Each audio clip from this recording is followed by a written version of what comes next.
Now, I have a question for you. Are you your politics? We had a interesting conversation recently with a friend who is, she's just like totally all about politics. And lives in a very conservative area and wants to, but is a very, outspoken progressive and wants to make a difference and is constantly trying to convert conservatives to being a progressive.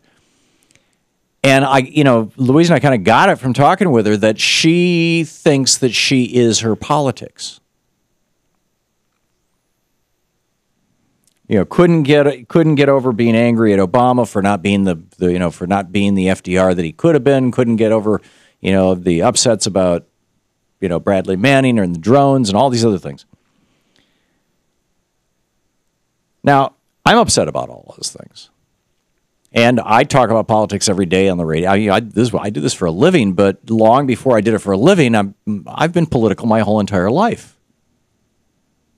Well, at least since I was 12, when my dad first took me to a John Birch Society meeting and a Republican meeting, and I read John Stormer's None Dare Call It Treason, and suddenly realized that the State Department was full of communists. And I've always viewed politics as really a sacred thing, as something that we do to change the country. But what I know is that I am not my politics. I am me. I remember when I was 15 or 16 years old reading P.D. Ouspensky. And I'm doing this from memory. It's been, a long time since I read these books. So if I get something wrong, if there's Ouspensky fans out there and I offend you, my apologies. Feel free to call in and correct me. But my recollection is I read 3 of his books, In Search of the Miraculous, Deuterium Organatum, or words to that effect. I'm not sure I ever learned how to correctly pronounce it. And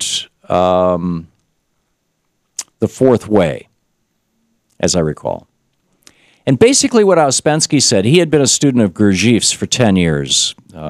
These guys were both Russians, and Gurdjieff was a Russian mystic.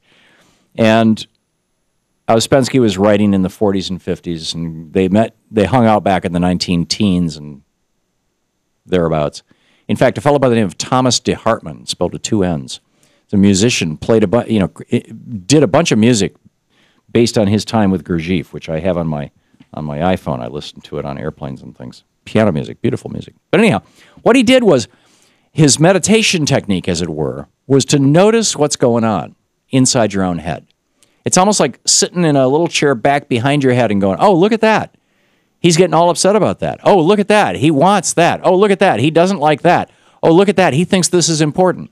And just noticing, oh, look at that. He feels a certain way. Just noticing what's going on with yourself. And it creates a certain separateness that allows, or objectivity, I guess would be the word, that allows you to know for certain that you are not your politics.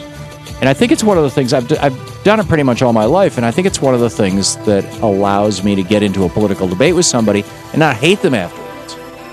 So how do you deal with this? How do you debate politics with people?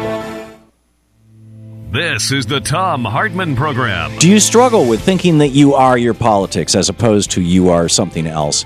And what's your story about who you are?